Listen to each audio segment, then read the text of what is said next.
remercie mes très chers confrères PEN France, en l'occurrence M. Malik Diarra et Emmanuel Kera, de m'avoir donné l'occasion de m'adresser à cette autrice attendue. Pour dire quoi?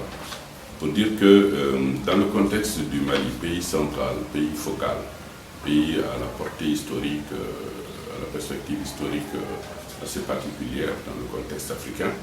eh bien, il m'a été demandé à différentes occasions de participer à l'élaboration des grands documents de politique culturelle et touristique.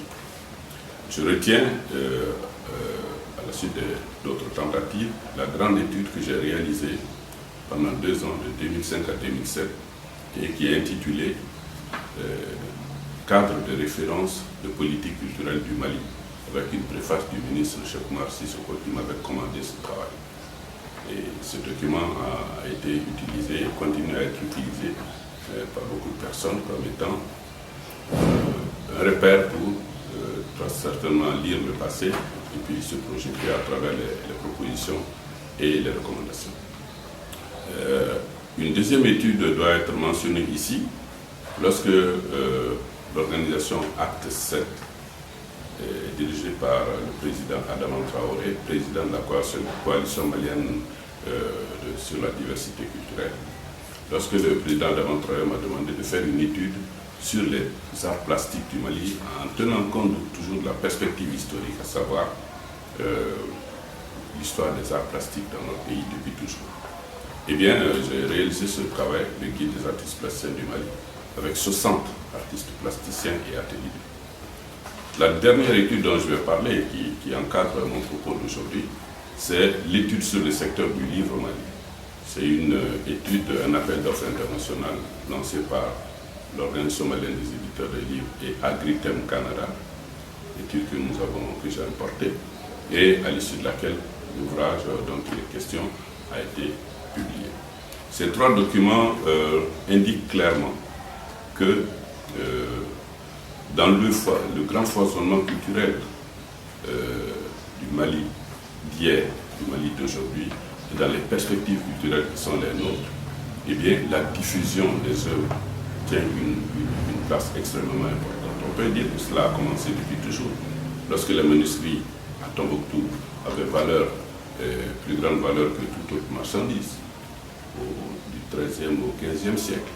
jusqu'au XVIIe siècle, jusqu'au XVIIIe siècle même, lorsque la dimension culturelle a été une donnée extrêmement importante de l'économie précoloniale au Mali, eh bien, c'est parce que des œuvres ont circulé, des hommes, des savants ont circulé d'université à université pour porter justement les enseignements tirés de la culture de ce grand pays. La mobilité, elle est dans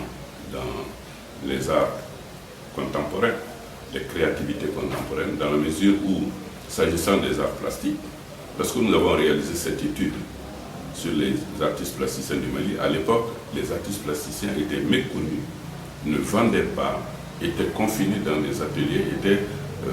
à un stade de balbutiement, sans accès à un marché donné, sans visibilité. Et lorsque le guide a été publié avec les adresses, les contacts téléphoniques, tous les contacts des uns et des autres, eh bien, 2 ans après l'apparition, c'est-à-dire déjà en 2003, eh bien, la plupart nous sont revenus pour dire qu'ils ont fait du chiffre avec leur tableau, leurs œuvres, dans la mesure où ils ont été connus à l'international, ils sont sur le net,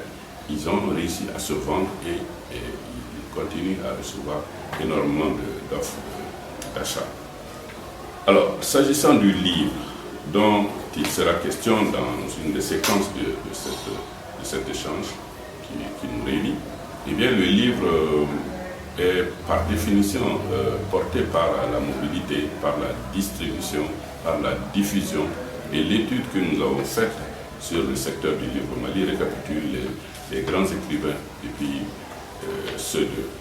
XVe siècle jusqu'à aujourd'hui. Les genres, tous les genres confondus. Et à l'issue de cette étude, nous avons quand même adressé quelques recommandations. Parce qu'en lisant l'histoire du livre et de l'écrit au Mali, on se rend compte que nous vivons une période absolument déplorable, caractérisée par l'absence d'appui conséquent en matière de politique d'appui au livre, au secteur du livre, aux professionnels du livre. Nous vivons une période assez dramatique dans la mesure où après l'émergence des premiers professionnels du livre, de l'édition, des métiers du livre, eh bien, nous enregistrons un certain découragement de la part des acteurs dans la mesure où le livre vit mal les mutations actuelles.